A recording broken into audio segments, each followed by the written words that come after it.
बताते दूसरे पेज का आज भगवान खुद कहते हैं ये भ्रष्टाचारी दुनिया है। मनुष्य भ्रष्ट बनता है विष से। काम सबसे महाशत्रु। वहाँ ये विकार होते ही नहीं। ये भारत मोस्ट बिलीव्ड बाप का बर्थ प्लेस।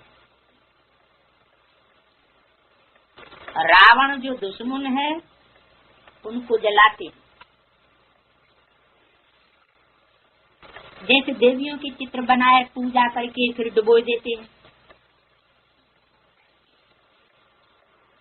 ये सब है अंधश्रद्धा। रावण को जलाते हैं और देवियों के चित्र बनाए पूजा करके डुबो देते हैं। जलाने का और देवियों के चित्र को डुबोने का मेल क्यों बताई दिए?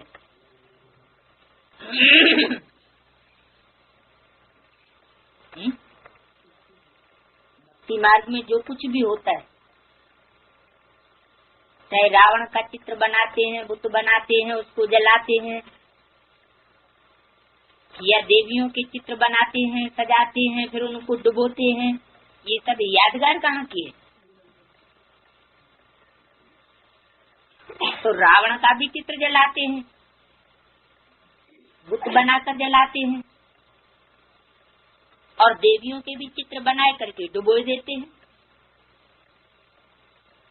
संगम रूप से क्या इसका कनेक्शन हुआ? हाँ, रावण जो अनेक प्रकार की मत देने वाला है, वो जी को जलाता है अपने बंधन में बांध करके। तो रावण हमारे जी को जलाता है, हम फिर उसका बुत बनाकर जलाते हैं। चित्र कैसे बनाते हैं? जब ज्ञानी की गहराइयों में जाना होता है तो चाहे देवात्माएं हों और चाहे पापात्माएं हों, सबके चित्र यहाँ क्लियर होते। जैसे मैसूर में दशहरा बहुत धूमधाम से मनाते हैं, तो नाम ही है मैसूर। सूरमन सूर्य, तो जो सूर्य का पार्ट होगा वो जरूर अंधेरा फैलाने वाले को जलाएगा। क्योंकि बोला हुआ है, अपनी अपनी कथा कहानियां बैठ करके शास्त्रों में लिखी है। तो रावण को जलाने वाली रामायण किसने बैठ लिखी? जरूर ज्ञान सूर्य राम वाली आत्मा ही इसकी निमित्त बनती है। द्वापर में वाल्मीकि और कलयुग में तुलसीदास बनती है। तो रावण का चित्र चरित्र के आधार पर ज्ञान के तरीके से क्लियर होने लग पड़ता है। रावण का चित्र क्या है? माया रावण का भी कोई चित्र हो सकता है। चरित्र होगा तो चरित्र भी होगा, चित्र भी होगा। चरित्र नहीं होगा तो चित्र भी नहीं होगा। राम का भी चित्र है तो रावण का भी चित्र है। राम भी विचित्र है तो रावण भी विचित्र है। राम का राज्य भी 2500 साल चलता है, रावण का राज्य भी 2500 साल चलता है। लेकिन जब संगम युग में दोनों की प्रत्यक्षता होती है तो रावण को हार खानी पड़ती है। रावण कहा जाता है 5 विकार। 5 विकार: काम, क्रोध, लोभ, मोह, अहंकार। ये कोई मनुष्य में ही समाये हुए होते हैं। चित्र संपूर्ण का बनता है, अपूर्ण का नहीं बनता। तो संपूर्ण विकारी भी जरूर कोई होंगे 100%। 100% जो विकारी होते हैं वही सबसे जाति पतित बनते। तो रावण कौन हुआ? विकृति फैलाने वाले, माना विपरीत, कृति माना जो विपरीत कर्म कराएं। देवताओं का कर्म है श्रेष्ठ आचरण करना, और आसुरी कर्म है भ्रष्ट आचरण करना। इसलिए मुरली में बोला आज से 2500 वर्ष हुए जब से रावण का जन्म हुआ। तो आज से 2500 वर्ष पहले कौन सी आत्मा आई? अब्राहिम। लेकिन अब्राहिम तो परम धाम से आने वाली सात्विक आत्मा है। जो परम धाम से आत्मा आएगी उसमें कोई पाप बचा हुआ होगा क्या? हाँ, वो जिसका आधार लेती है उसमें तामसी गुण समाये जाते। तो आधार तो जरूर किसी का लेगी। सतो प्रधान आत्मा पहले जन्म में गर्भ जेल का दुख तो भोग नहीं सकती, इसलिए उसको प्रवेश करना पड़े। तो जिसमें प्रवेश करती है वो देवी देवता सनातन धर्म की आत्मा होती है। वो देवी देवता सनातन धर्म की आत्मा जिसने अपनी बहुत मनमत फैलाई और दूसरों को ईश्वरीय रास्ते से विपरीत विमुख कर दिया, वही आत्मा द्वापर के आदि में आकर के श्रीमत की बरखिलाफी करने से संगम युग में बहुत कमजोर बन जाती है और 20 जन्म पूरे करने के बाद सबसे जाति कमजोर बनती।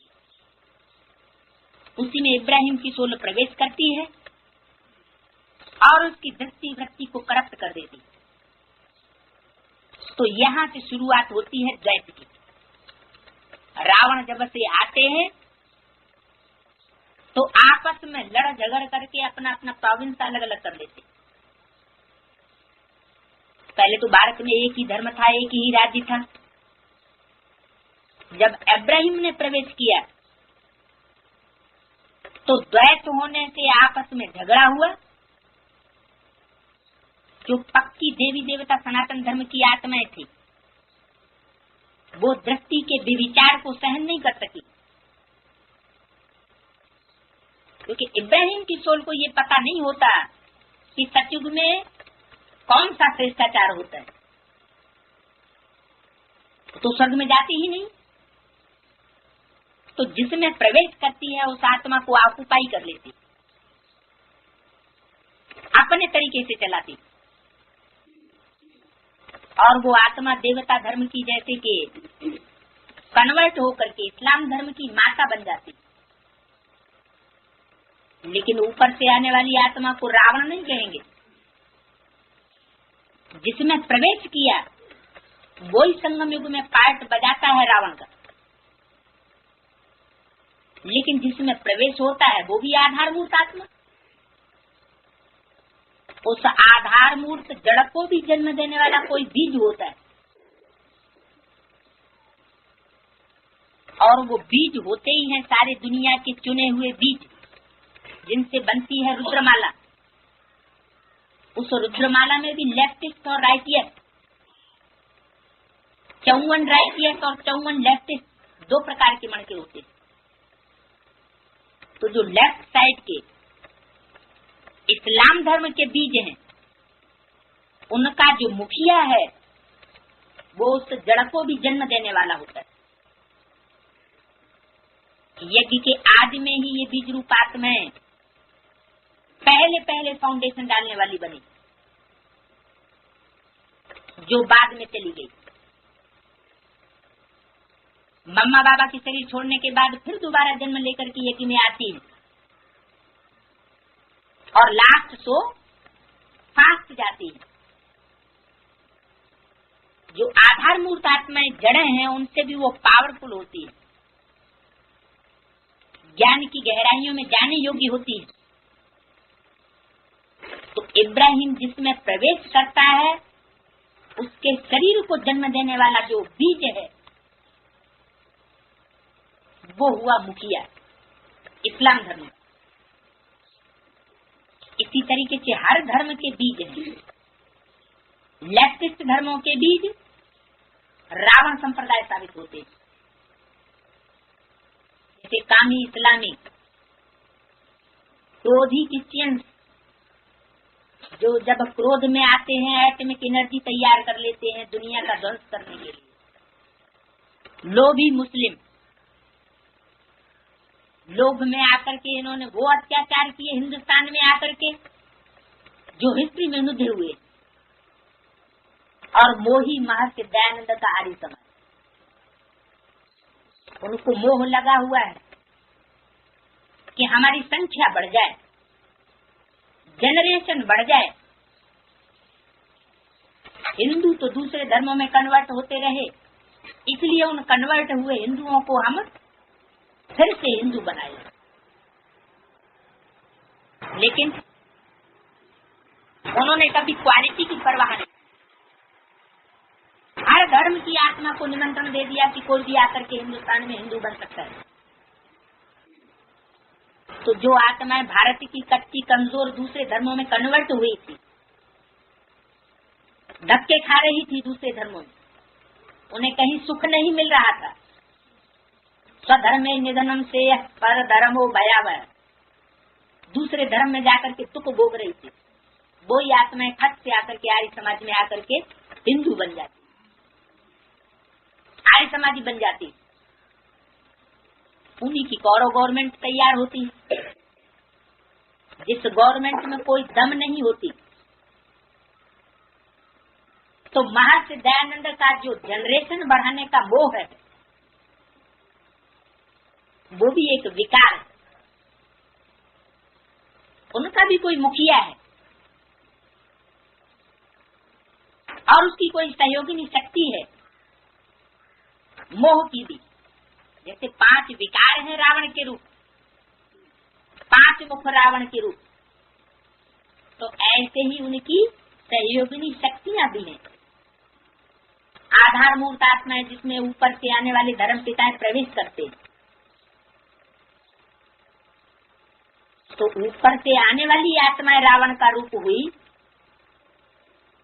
या जिनमें प्रवेश किया जाता है वो रावण का रूप हुई, या जिनमें प्रवेश हुआ उनको जन्म देने वाले जो बीज हैं उनके बाप वो रावण का रूप हुए।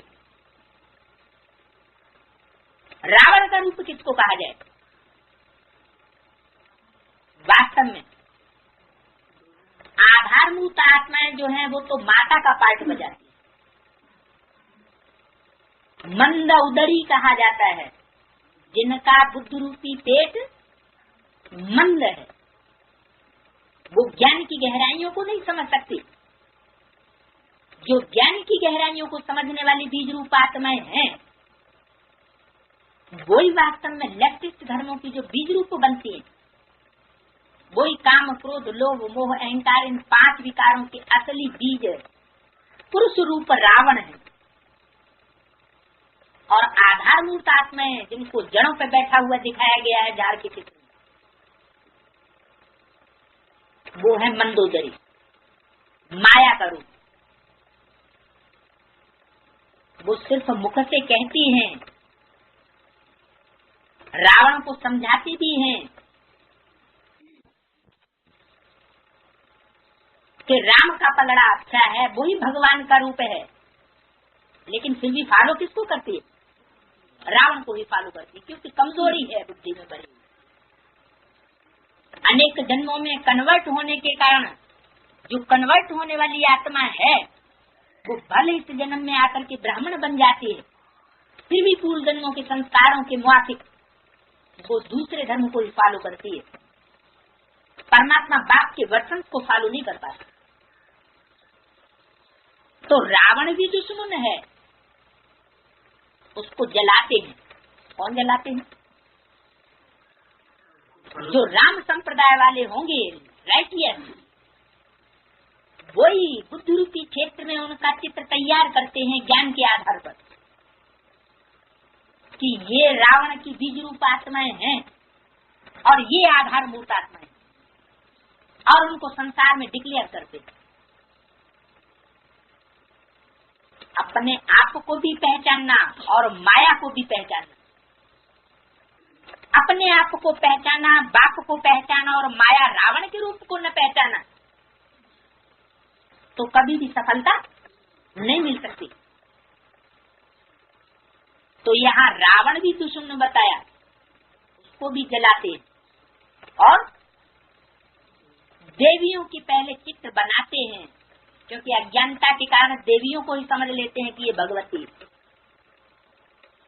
अज्ञानता किस बात की? यही अज्ञानता के बाप ने आकर के हमको बताया कि तुम बच्चे इस संगम युग में क्या हो, देवी देवता हो या सेवाधारी हो? सेवाधारी। लेकिन अज्ञानता के कारण सेवाधारी के बजाय हम अपने को राजा और रानी समझ बैठते। और जो भक्त हैं, तो भक्ति तो रावण से आती है, वो उन राजा समझकर बैठने वालों को, रानी समझकर बैठने वालों को देवी और देवता समझ लेते हैं। तो ऐसे देवता गणेश अथवा ऐसी देवियों की पहले तो बहुत मान्यता होती है, लेकिन जब उनका प्रत्यक्ष रूप सामने उभर करके आता है, ज्ञान सागर स्वयं प्रत्यक्ष होकर के उन देवियों के वेश में छिपी हुई राक्षसियों का चेहरा प्रत्यक्ष कर देता है ज्ञान दर्पण में, और उन देवताओं के स्वरूप को, जो कि बाहर से देवता देखने में आते हैं लेकिन अंदर से राक्षसी स्वभाव वाले होते हैं, उनका भी चेहरा प्रत्यक्ष कर देता है। तो जब ज्ञान सागर में ये सब प्रत्यक्षता होती है, तो जो उन देवियों और देवताओं की झूठी पूजा करने वाले हैं, वो असली रूप को जान लेते हैं और उनको जाकर के सागर में डुबो देते, उनका मान मर्तबा खलास कर देते। हालांकि रावण को जलाने से या देवियों के चित्र बना करके उनको डुबोने से कोई सुधार नहीं होता है। सुधार कब होगा? जो रावण का पुतला जलाकर जलाते हैं, इसका मतलब है जलाने वाला खुद भी अंदर जल रहा है। देवियों का पुतला बनाया, बड़े बड़े मंदिर बनाए, बड़े बड़े अच्छे तरीके से उनको सजाया और फिर बाद में उनको डुबोया। पहले मान मर्तबा देना, फिर उनकी बेइज्जती करना, है तो यहाँ संगम की चैतन्य दुनिया की ही बात है। लेकिन ये सब करने की दरकार क्या है? ये सब करने की दरकार तब पड़ती है जब अपने अंदर भी कोई खोट है। किसी को नीचा दिखाने से हम बड़े नहीं बन जाएंगे। दूसरे की लाइन अगर बड़ी है तो हम अपनी लाइन को बड़ा करके दिखा दें। दूसरा जो कुछ करता है उसे करने दो। जब धर्मराज बाप इस सृष्टि पर आया हुआ है, अपने साथ ले जाने का वायदा कर रहा है, तो वारा न्यारा ही करके ही जाएगा। हम ला अपने हाथ में क्यों उठाएं? तो इसलिए बताया कि रावण को जलाना अथवा देवियों के चित्र बनाए फिर उनको डुबोना, ये सब है अंधश्रद्धा। ये कोई भक्ति मार्ग के 63 जन्मों में भी ये अंधश्रद्धा का कार्य हम नहीं करते रहे, लेकिन ब्राह्मणों की संगम की दुनिया में भी ये अंधश्रद्धा अभी भी चल रही है। पादरी लोग भी ऐसी बातें सुना करके बहुतों को कन्वर्ट करते हैं। है तो ड्रामा की भाभी, परंतु वह मेहनत बहुत करते हैं। कौन? पादरी लोग बहुत मेहनत करते हैं। कौन सी मेहनत करते हैं? कन्वर्ट करने के लिए देवी देवता सनातन धर्म वालों के शास्त्रों को लेकर के उलट सुलट व्याख्या करने की बहुत मेहनत करते हैं। इस समय सारी दुनिया में रावण राज्य, सभी रावण की चीची मत पर हैं। परम पिता परमात्मा पतित पावन, जिसकी सबसे जास्ती महिमा है, उनको सर्वव्यापी कह दिया। किसने कह दिया? ये सर्वव्यापी कहने की भी शूटिंग कहाँ से होती है? ब्राह्मणों की संगम की दुनिया में तो कोई ब्राह्मण नहीं कहता है कि परमात्मा सर्वव्यापी है। यहाँ तो सब यही समझाते हैं कि परमात्मा सर्वव्यापी नहीं है। परमात्मा तो ऊंचे से ऊंचे धाम का वासी है। लेकिन जो समझाते हैं कि परमात्मा सर्वव्यापी नहीं है, वो सिर्फ ऊपर ऊपर समझाते हैं। समझाने वाले खुद भी नहीं जानते कि वो एक व्यापी है या सर्वव्यापी। एक मुकर्रर रथ में आकर के सारी शक्ति पर प्रत्यक्ष होता है परमात्मा पाठधारी के रूप में, और वो मुकर्रर रथ कौन सा है, इस बारे में उनको भी अज्ञान रहता है। जब अज्ञान होता है तो वो अज्ञान बाहर भी आता। स्वयं को ही स्वर्ग का रचयिता समझ करके बैठ जाते। एक दूसरे को मत देने वाले डायरेक्टर बन करके बैठ जाते। अपन को भगवान साबित करते हैं कि हमें ही माला बनाने वाले हैं, हमें ही स्वर्ग का संगठन तैयार करने वाले हैं। तो मनुष्यों का और कोई दुश्मन नहीं है। आत्मा स्वयं अपना मित्र है और स्वयं ही अपना शत्रु बनती है। माया से ही मनुष्य पीड़ित है। उनसे तो एक बात ही आकर के छुड़ाते हैं, और कोई तो छुड़ा ही नहीं सकता। ये कहते हैं शरण पड़ी में तेरे लाज रखो, ऐसा भी गीत है। अब तुमको रावण से बचाते हैं। रावण ने कितना तुमको सताया है। बाबा एक बात कहे और रावण ले जाता है दूसरी तरफ। बाबा कहे बाप एक व्यापी है और रावण कहे बाप सर्वव्यापी है। मेरी मत पर चलो, शिवो हम। बाप कहते हैं मेरी मत पर चलो, रावण फिर बुला देता है। बाप आते हैं विश्व का मालिक बनाने, ब्लड से भी लिख करके देते हैं, फिर भी माया भुला करके मुख मोड़ देती है। ये सारी बुद्धि की बात है। बाप कहते हैं बच्चे अब वापस चलना, ये मुझे याद करो तो ऊंच पद पाएंगे। बाबा कहते हैं बच्चे श्रीमत को कब नहीं भूलना, परंतु कारण या कारण अपनी मत पर या कोई की खिटपिट से बाप को छोड़ देते। इसको कहा जाता है युद्ध स्थल। एक तरफ है रावण की मत वाले और दूसरी तरफ है राम की मत वाले। ये कहाँ की बात, कौन से युग की बात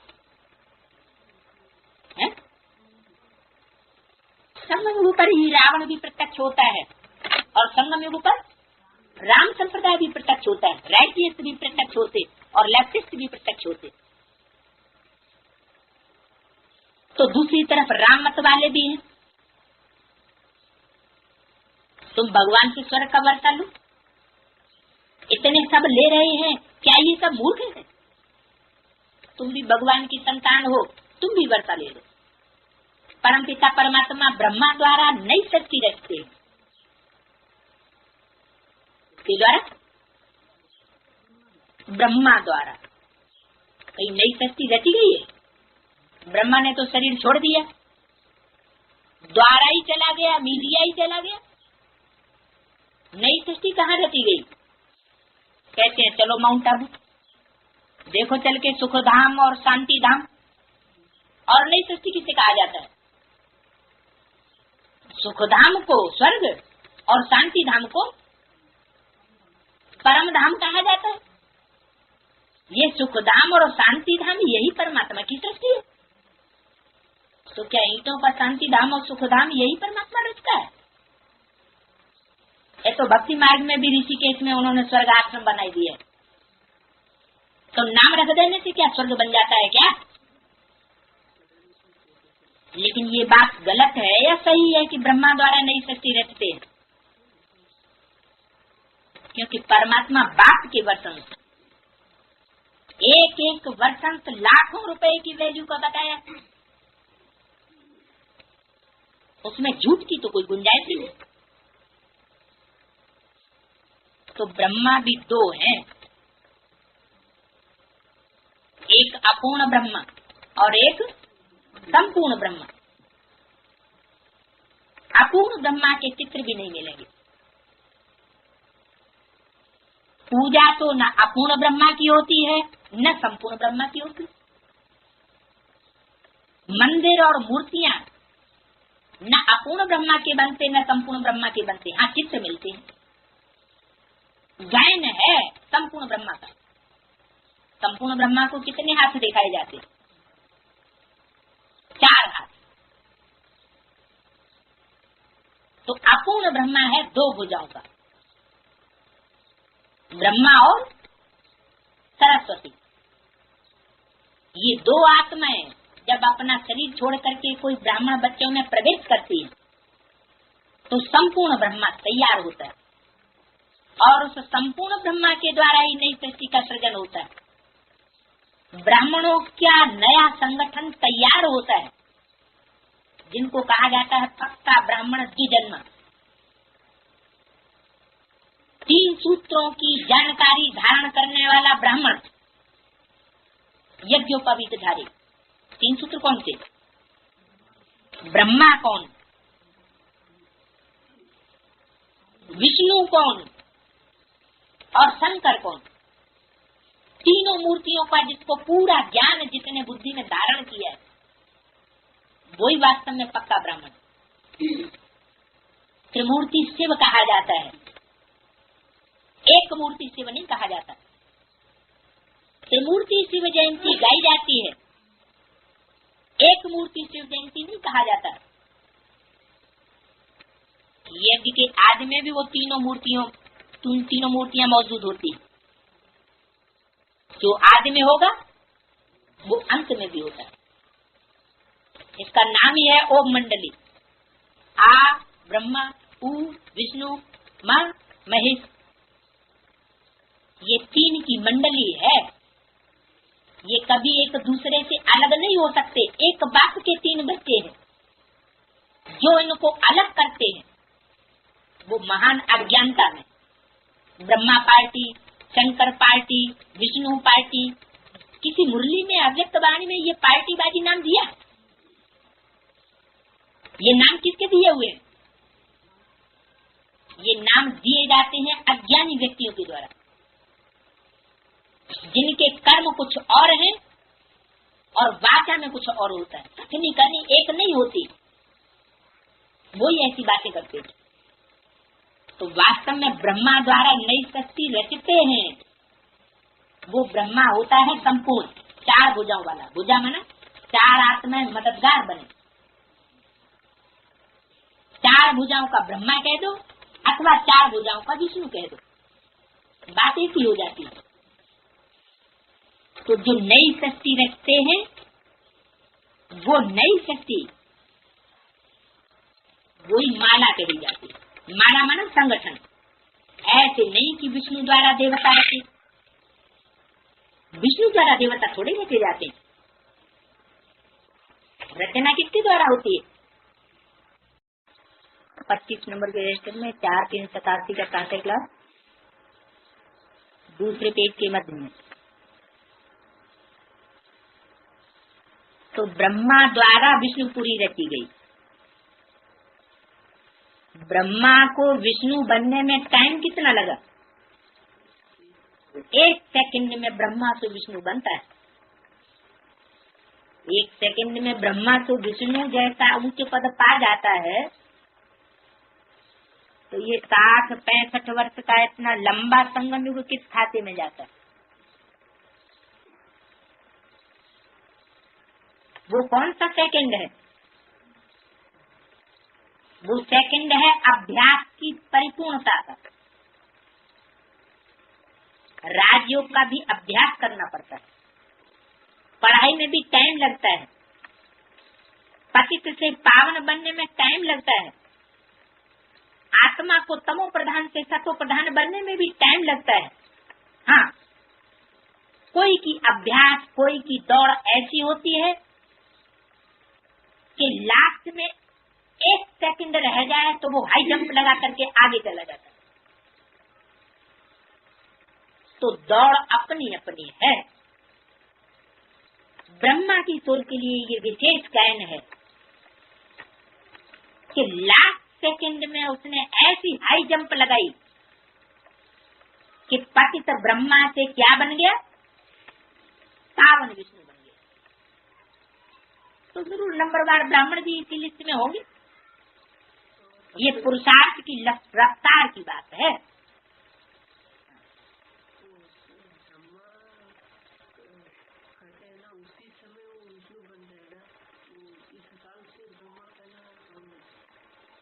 ब्रह्मा से विष्णु बनने में 1 सेकंड बताने का मतलब ही है कि ब्रह्मा अंत तक बच्चों के साथ रहता है। जैसे अव्यक्तवाणी में बोला है कि बाप दादा चाहे तो वापस जा सकते हैं, लेकिन किस लिए रुके हुए? बच्चों के लिए रुके हुए। उनका अपना कोई ऐसा कर्म बंधन नहीं है जिसके आधार पर उनको रुकना पड़े, लेकिन बच्चों के बगैर वापस नहीं जा सकते। तो बच्चों का कर्म बंधन, बच्चों का सहयोग देने के लिए वो कर्म बंधन को भी संग के रंग से अपने ऊपर ओढ़ लेते हैं। इसलिए वो लास्ट सेकंड लुधा हुआ है। जो बच्चे विशेष सहयोगी बनते हैं, जैसे ब्रह्मा की 1000 भुजाएं गाई हुई, तो भुजाएं कोई स्थूल थोड़ी। भुजा माना मददगार आत्माएं। वो मददगार आत्माएं जो मदद करती हैं, उन मददगार बच्चों के बगैर बाप कभी जा नहीं सकता। फिर 1000 भुजाएं ही नहीं है, कम से कम 16,000 ब्राह्मण बनते हैं पक्के, आगे पीछे। पवित्रता का विरुद्ध धारण करने वाले 16,000 हैं। और पवित्रता ही हमारे ब्राह्मण जीवन की सबसे बड़ी पुरुषार्थ की गति है। ब्राह्मण जीवन में सबसे बड़ा पुरुषार्थ किस बात का है? पवित्रता का। तो पवित्रता के लिए जो आत्माएं कृतबद्ध संकल्पबद्ध होती है, वो 16,000 आत्माओं का राज परिवार जब तक तैयार न हो जाए, वो माला तैयार न हो जाए, तब तक ब्रह्मा बाप भी वापस नहीं जा सकते। और बाप माँ को आगे रखता है। कौन सा बाप? बेहद के बाप 2 हैं, एक मनुष्यात्माओं का बाप और एक आत्माओं का बाप। आत्माओं का बाप कौन? सुप्रीम सोल शिव, वो सब आत्माओं का बाप है। और मनुष्य साकार में होते हैं, ब्राह्मण भी साकार में होते हैं, तो उनका बाप भी साकार में ही होगा। तो मनुष्यों का बाप, वो बाप माना राम वाली आत्मा, और दादा कौन? कृष्ण वाली सोल। ये बाप और दादा वाली आत्माएं चाहे तो वापस जा सकती हैं, लेकिन लेकिन बच्चों के लिए इनको रुकना जरूरी है। बच्चों के बगैर ये बाप दादा वापस नहीं जा सकते। ये सृष्टि रूपी रंगमंच के हीरो हीरोइन तो पहले कैसे वापस चले जाएंगे? तो ब्रह्मा द्वारा नई सृष्टि रची हुई, ऐसे नहीं कि विष्णु द्वारा देवता रची, ब्रह्मा द्वारा विष्णुपुरी रची। कहते भी हैं बरोबर ठीक है, विष्णु की राजधानी में हम राज्य लेंगे, और कहने वाले बैठे बैठे फिर भी गुम हो जाते हैं। कारण अकारण मतभेद में आ जाते हैं। कोई बंधन पड़ा, कोई न कुछ कहा तो बस भूल जाते। देखो ये ढेर ब्रह्मा कुमार कुमारियां हैं, परम पिता परमात्मा से वर्षा ले रहे हैं, अच्छी रीति पढ़ रहे हैं, परंतु बाहर जाते हैं तो भूल जाते। माया भ्रष्ट बुद्धि बनाई देती। कितनी मेहनत की जाती है समझाने के लिए। बच्चे घड़ी घड़ी धंधे धोरी से छुट्टी लेकर के जाते हैं सर्विस पर, सभी पर रहम करना चाहते हैं, क्योंकि इन जैसा दुखी बरसनाटे पैनी दुनिया में कोई नहीं। सभी का ये धन दौलत मिट्टी में मिल जाएगा, बाकी तुम्हारी है सच्ची कमाई। तुम भरतू हाथ करके जाएंगे। कौन से हाथ? तुम्हारे बुद्धि रूपी हाथ भरतू होकर के जाएंगे और बाकी सबके खाली होकर के जाएंगे। ये तो सब जानते हैं, विनाश होना जरूर है। सब कहते हैं ये वो ही महाभारी महाभारत लड़ाई है, सबको काल खा जाएगा, परंतु होना क्या है ये कोई समझते नहीं। बाप खुद कहते हैं मैं तुमको वापस ले जाने के लिए आया हूँ। मुझे ही कालों का काल महाकाल कहते हैं। जिसको कोई काल खा नहीं सकता, मौत सामने खड़ा है। इसलिए अब तुम मेरी मत पर चलो। क्या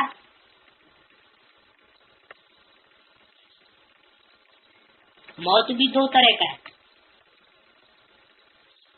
एक तो स्थूल मौत होती ही चली आई 63 जन्मों से, वो तो सब जानते हैं। लेकिन ब्राह्मणों की दुनिया में मौत कौन सी है? बाप को पहचाना, बाप के बने और फिर बाप का हाथ छोड़ दिया, भूल गए, रावण के बन गए, तो जैसे मौत हो गई।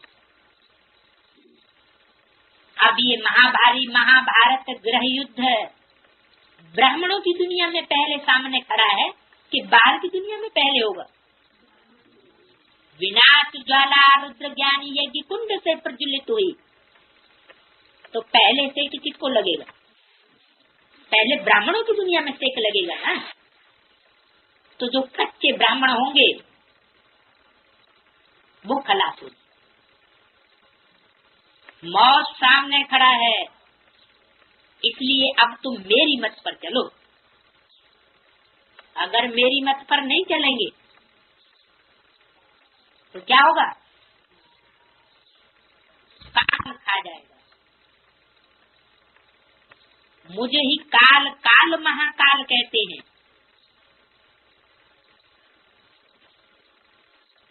तुम पद ऊंचा ले लो। कैसे? मेरी मत पर चलकर, मुझे जानकर मेरे से ऊंचा पद ले लो। जीवन मुक्ति में भी पद है। मुक्ति में तो सब धर्म स्थापक बैठ जाएंगे। वो भी पहले जब आएंगे तो सतो प्रधान, फिर सतो रजोतम में, ऊंच और नीच, बैगर और प्रिंस। भारत इस समय सबसे नीच पतित है। किस समय है? किस समय सबसे नीच पतित है?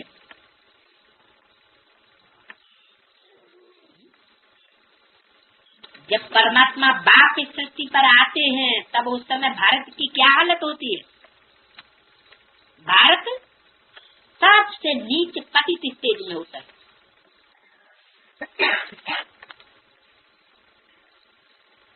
अब फिर पावन प्रिंस बनेगा। देवी देवता धर्म बहुत सुख देने वाला है। इतना सुख और कोई धर्म में नहीं हो सकता। तुम बच्चे सतयुग के मालिक थे, अब नरक के मालिक बने, फिर तुम फर्स्ट जन्म सतयुग में लेंगे। हम सो और सो अहम, इसका अर्थ भी कोई नहीं समझते। क्या अर्थ हुआ? हम सो देवता थे, सो ही हम अब पतित बन गए हैं, भ्रष्ट बन गए, और जो अब हम भ्रष्ट हैं वही हम देवता बनेंगे। हम जीवात्मा इस समय ब्राह्मण हैं, इनके पहले शूद्र थे। कल हम सो देवता फिर क्षत्रिय बनेंगे, फिर वैश्य शूद्र डायनेस्टी में जाएंगे। अभी हमारी चढ़ती कला है। सतयुग में ये ज्ञान नहीं रहेगा। इनके पहले हम उतरती कला में थे, बाबा चढ़ती कला में ले जाते हैं।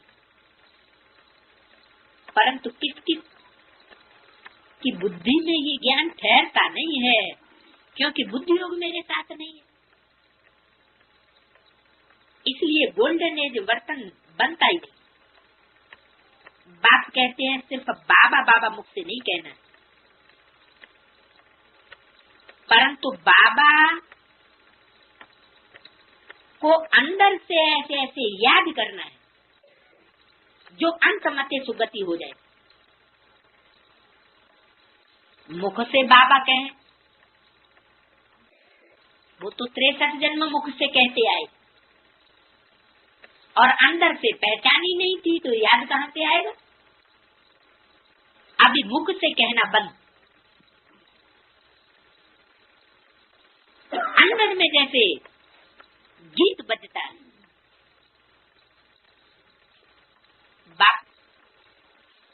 बाप की मत बुद्धि के अंदर घूमती तो अंतमति सुगति हो जाएगी। कैसी मति?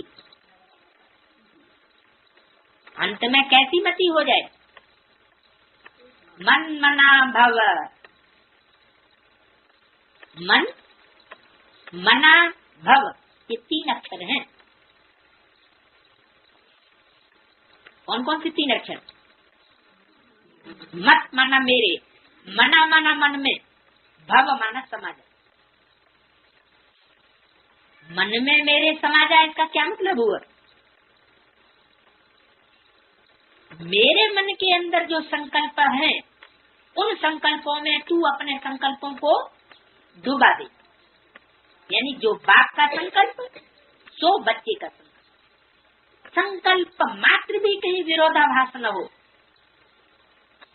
वाचा में विरोधाभास और कर्मों में विरोधाभास, ये तो बहुत दूर की बात है। संकल्प मात्र भी बाप और बच्चे के संकल्पों में भेद न हो, एक जैसे संकल्प हो, तो कहेंगे मन मना, तो हो जाएगी अंतमति सुगति।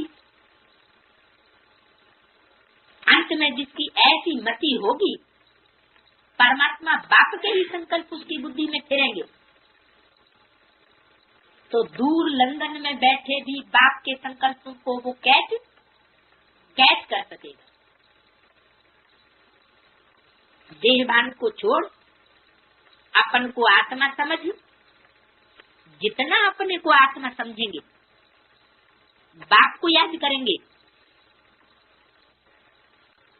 उससे तुम्हारे विकर्म विनाश हो, और कोई उपाय नहीं है। बड़े से बड़ी भूल ये है जो एक तरफ कहते हैं पतित पावन आओ, और दूसरी तरफ कहने लग पड़ते पतित पावनी गंगा। क्या कहा? पतितों को पावन बनाने वाला एक होगा, या अनेक होंगे। या तो कहो कोई पतित पावनी गंगा, लेकिन गंगा तो पानी की होती है। पानी किधर जाता है? गंगा का पानी ऊंची स्टेज से आता है, सागर से आता है,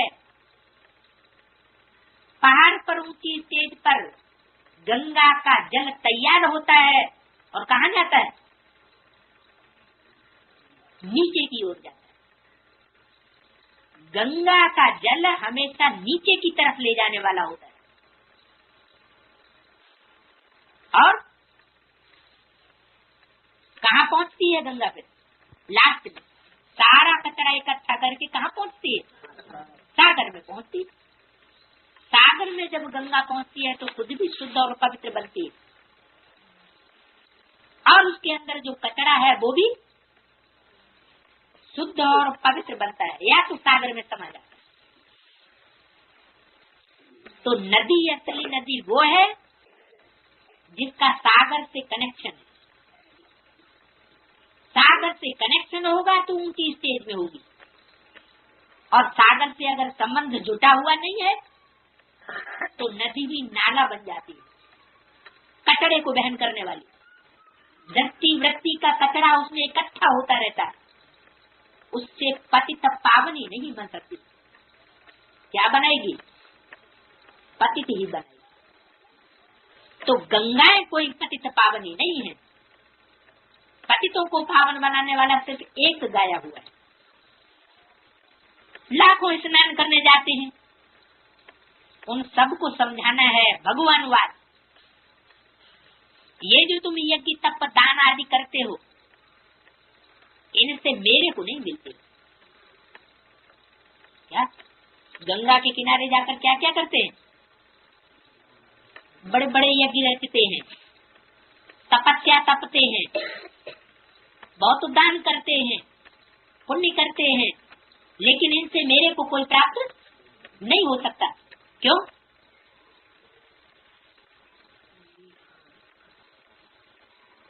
क्योंकि वो सब इनडायरेक्ट हो गया।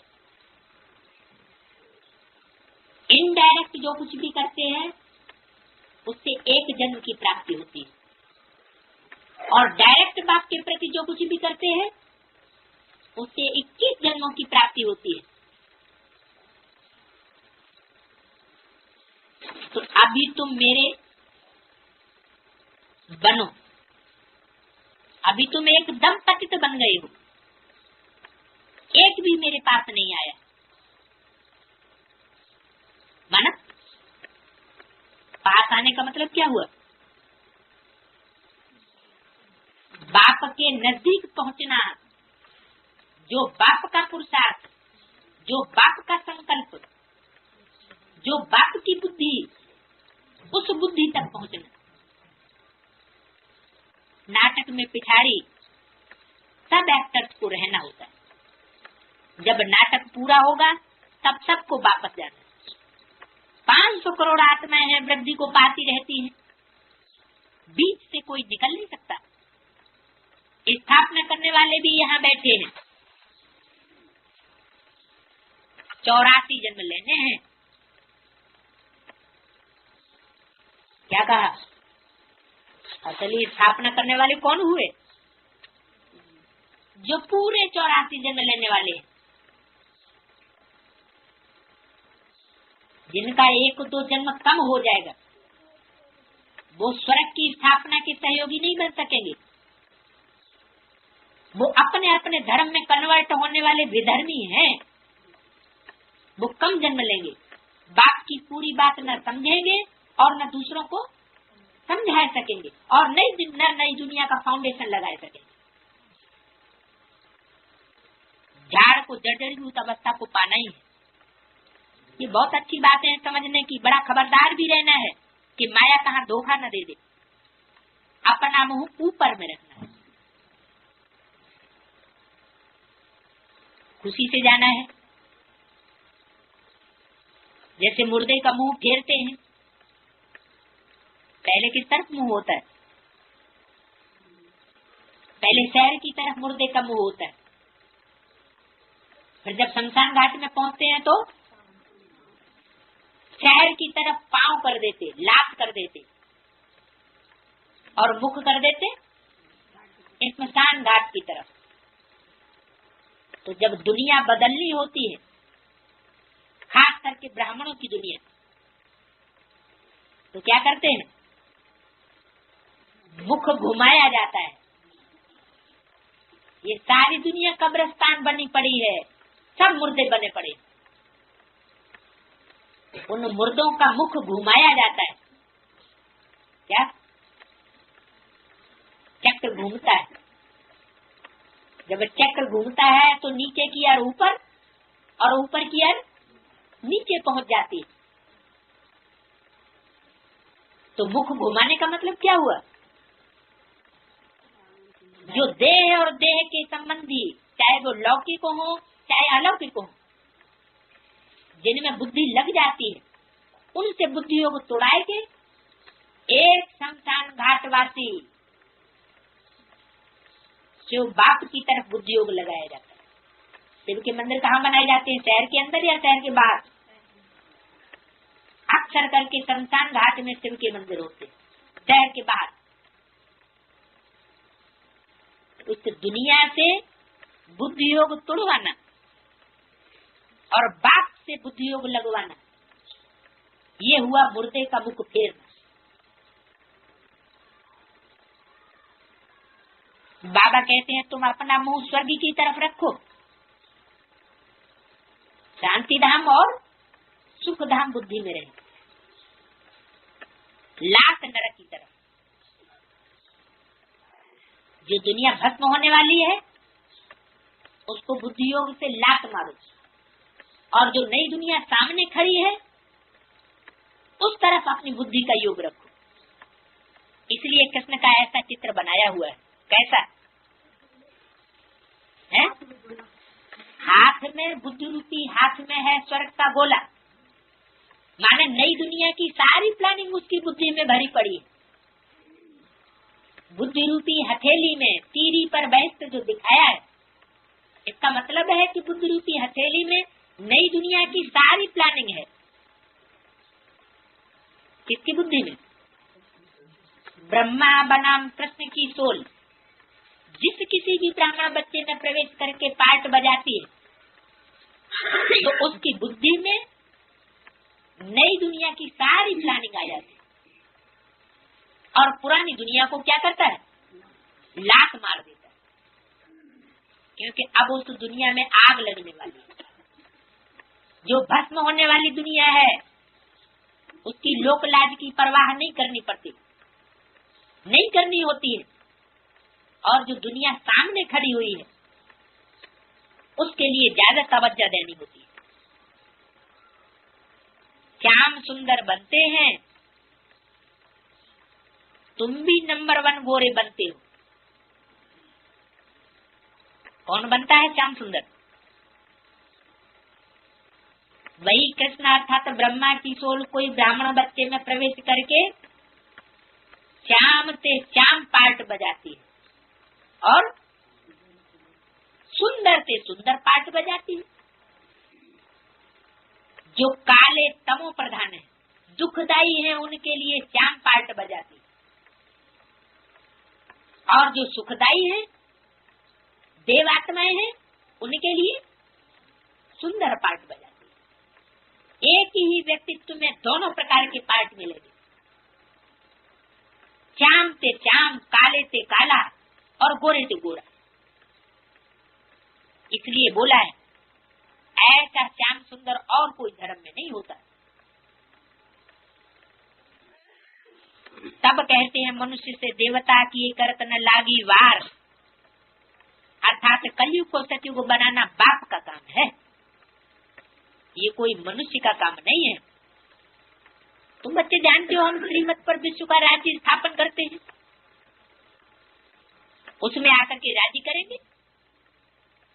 इसमें यज्ञ तप करने की दरकार नहीं है। बाबा इन द्वारा मत देते हैं कि मुझे याद करो, अब राजधानी स्थापन हो रही है, उसमें जो पद चाहिए वो तुम ले लो।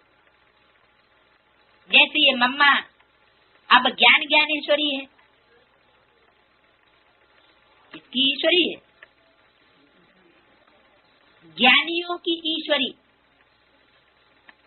ज्ञानियों को कंट्रोल करने वाली।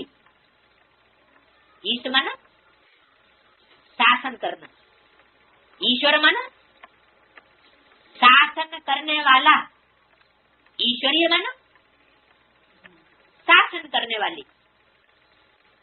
किसका शासन करने वाली? ज्ञान ज्ञानेश्वरी, जो फिर जाकर के राजराजेश्वरी बनेगी। ये नॉलेज है ही राजयोग की। राजयोग से क्या मिलता है? राजयोग से मिलता है विश्व की बादशाही। तो बाप से पहले पहले विश्व की बादशाही कौन लेता है? ज्ञान ज्ञानेश्वरी, जो फिर राज राजेश्वरी बनती है मम्मा, जिसको कहते हैं जगत अम्बा। तो जगदम्बा को बाप से विश्व की बादशाही मिलती है और फिर जगदम्बा से सबको मिलती है।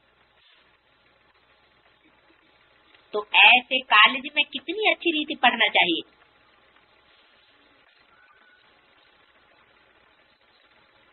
बाप कहते हैं आज बहुत अच्छी अच्छी बातें सुनाता हूं, इसलिए पूरा ध्यान रखो, मित्र संबंधियों का भी कल्याण करो। जितना तकदीर में होगा तो वो उठ पड़ेंगे। शिव के मंदिर में जाकर के भाषण करो, शिव बाबा नरक को स्वर्ग बनाने आया है। कौन से मंदिर में जाकर के भाषण करना है? शिव बाबा के मंदिर कौन से हैं?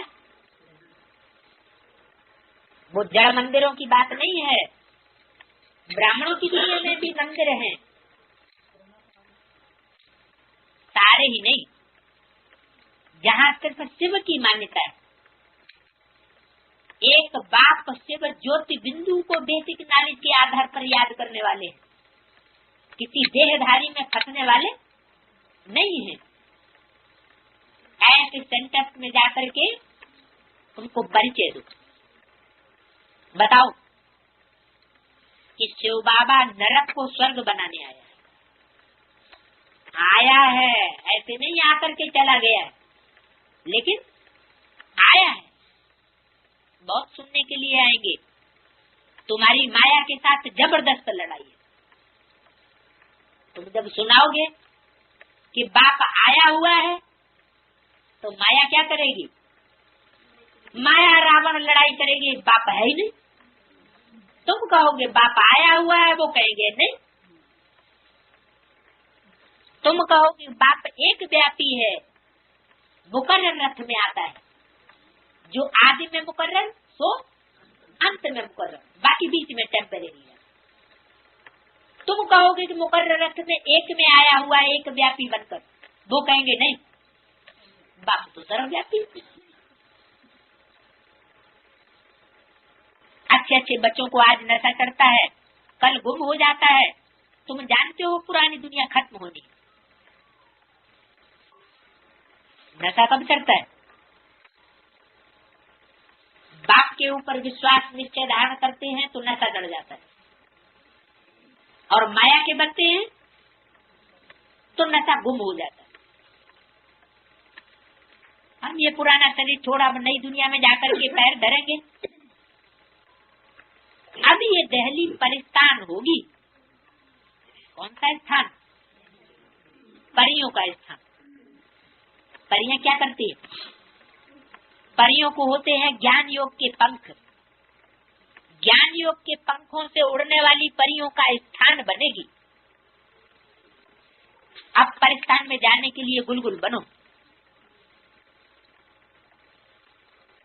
अच्छा, मीठे मीठे सिकीले बच्चों प्रति माता पिता बाप दादा का याद प्यार गुड मॉर्निंग कहते बच्चों के प्रति। जो मीठे मीठे बच्चे हैं और सिकील दे हैं, बहुत लंबे समय के बाद बिछुड़ करके अंत में मिले, उनके प्रति इसका याद प्यार गुड मॉर्निंग, माता पिता का और फिर बाप दादा का। ये शब्द अलग अलग है क्या? इनका अलग अर्थ है क्या? बाप दादा होते हैं कंबाइंड, एक ही शरीर में दो, बाप भी और दादा भी। और माता पिता, मात जब कहा जाता है तो जरूर फीमेल चाहिए, पिता जरूर मेल चाहिए। भारत में माता पिता का गायन है, राम सीता के मंदिर में जाएंगे तो भी कहेंगे तुम माता पिता हम बालक तेरे, और शिव पार्वती के मंदिर में जाएंगे तो भी कहेंगे क्या, तुम माता पिता हम बालक। लक्ष्मी नारायण के मंदिर में जाएंगे तो भी कहेंगे तुम माता पिता हम बालक तेरे। बात कहाँ की है? बात है अभी संगम युग की। संगम युग में ही परमात्मा बाप आकर के माता और पिता, रुद्रमाला के जो फर्स्ट 2 मणके हैं उनमें प्रवेश करके ये कार्य करते, माता भी बनते तो पिता भी बनते। तो माता पिता बाप दादा का याद प्यार गुड मॉर्निंग, नमस्ते नहीं, नमन नहीं करते बाप दादा, और न माता पिता नमन करते। क्यों?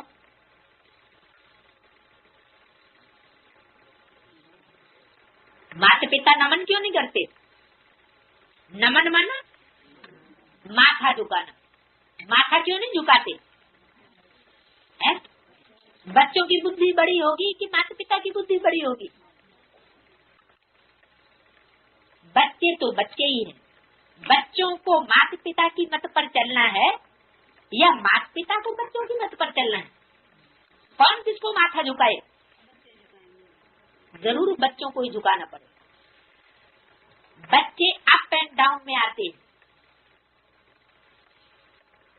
माता भी आती है लेकिन माता की गारंटी बाप की है, और बाप कभी अप एंड डाउन में नहीं आता। तो बच्चों को माता पिता को